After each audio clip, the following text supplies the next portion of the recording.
21 September रोजी saleswoman असलेल्या महालक्ष्मीचं हादरून सोडणारं हत्या प्रकरण समोर आलं।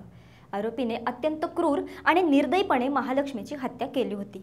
21 सप्टेंबरला महालक्ष्मीच्या फ्लॅटचा दरवाजा उघडल्यानंतर हे भयानक हत्याकांड उजेडात आलं।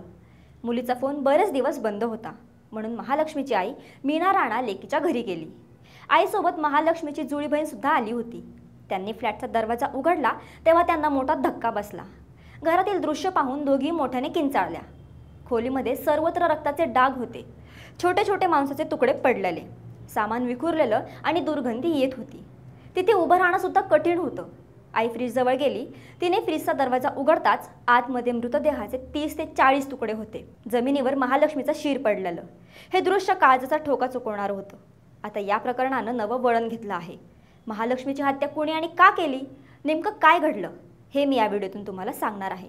नमस्कार, मी मृदुला आणि तुम्ही पाहताय थोडक्यात। लग्नाच्या 4 वर्षांनंतर महालक्ष्मी पती हेमंत दासपासून विभक्त झाली होती। दोघांना एक मुलगी होती।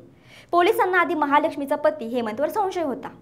त्यांनी हेमंतला ताब्यात घेऊन चौकशी केल्यानंतर त्याने सांगितलं की महालक्ष्मीचं अशरफ नावाच्या हेअर ड्रेसरसोबत अफेअर सुरू होतं।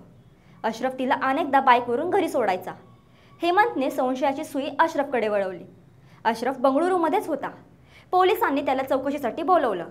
त्याची चौकशी केली। मागच्या 20 दिवसातील त्याचं लोकेशन, कॉल डिटेल्स आणि प्रत्यक्षदर्शींच्या जबाबीनंतर पोलिसांचा त्याच्यावरचा संशय दूर झाला।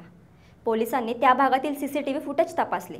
यानंतर या हत्याकांडाचा मास्टरमाइंड तिसराच कोणीतरी असल्याचं पोलिसांच्या लक्षात आलं। पोलिसांच्या चौकशीत एक नाव समोर आलं। ते नाव होतं मुक्ती रंजन रॉय याचं। हे नाव समोर आल्यावर पोलिसांसमोर अनेक प्रश्न होते। हा मुक्ती रंजन रॉय कोण? त्याने इतक्या क्रूरपणे महालक्ष्मीची हत्या का केली? यानंतर पोलिसांनी या मुक्ती रंजन रॉयचा शोध सुरू केला। पोलिसांची टीम अलर्ट झाली। त्याच वेळी 25 सप्टेंबरला भद्रक शहरात मुक्ती रंजन रॉयचा मृतदेह सापडल्याची बातमी आली। याच वेळी या प्रकरणाला नवं वळण आलं। ते म्हणजे महालक्ष्मीच्या हत्या केलेल्या मुक्तीने आत्महत्या केल्याचं समोर आलं। पोलीस घटनास्थळी दाखल झाले आणि त्यांनी मृताची ओळख मुक्ती रंजन रॉय असल्याचं स्पष्ट केलं। मुक्ती रंजन फंडे गावचा होता। बंगळुरूमध्ये एका कपड्याच्या दुकानात तो नोकरी करायचा। महालक्ष्मी आणि मुक्तीची भेट कपड्यांच्या दुकानात काम करत असताना झाली आणि त्यांच्यात संबंध निर्माण झाले। मुक्ती रंजन रॉय यानं एका चिठ्ठीत बंगळुरूत त्यानं महालक्ष्मी या महिलेची हत्या केल्याचं कबूल केलं होतं। त्यानेच तिच्या मृतदेहाचे तुकडे करून फ्रीजमध्ये ठेवले होते। बंगळुरू पोलिसांनी मुक्ती रंजन रॉय याच्या भावाची चौकशी केल्यानंतर या घटनेची माहिती मिळाली। बंगळुरू पोलिसांनी त्यानंतर ओडिशा पोलिसांसोबत संवाद साधत या घटनेची माहिती घेतली। ओडिशा पोलिसांच्या माहितीनुसार मुक्ती रंजन रॉयनं पहाटे 5 ते 5:30 वाजता जीवन संपवलं। बंगळुरू पोलिसांकडून त्याचं लोकेशन ट्रॅक केलं जात होतं, मात्र त्याला पकडण्यापूर्वीच त्यानं जीवन संपवलं। घटनास्थळी पोलिसांना त्याची गाडी आणि डायरी सापडली। यात मुक्तीने महालक्ष्मीची हत्या का केली हे सांगितलं। मी 3 सप्टेंबरला महालक्ष्मीची हत्या केली। मी त्या दिवशी महालक्ष्मीच्या घरी गेलेलो। आमचं कुठल्या तरी विषयावरून भांडण झालं। त्यावेळी महालक्ष्मीने माझ्यावर हल्ला केला। मला हे आवडलं नाही। मी रागाच्या भरात तिची हत्या केली। मी तिच्या मृतदेहाचे 59 तुकडे केले।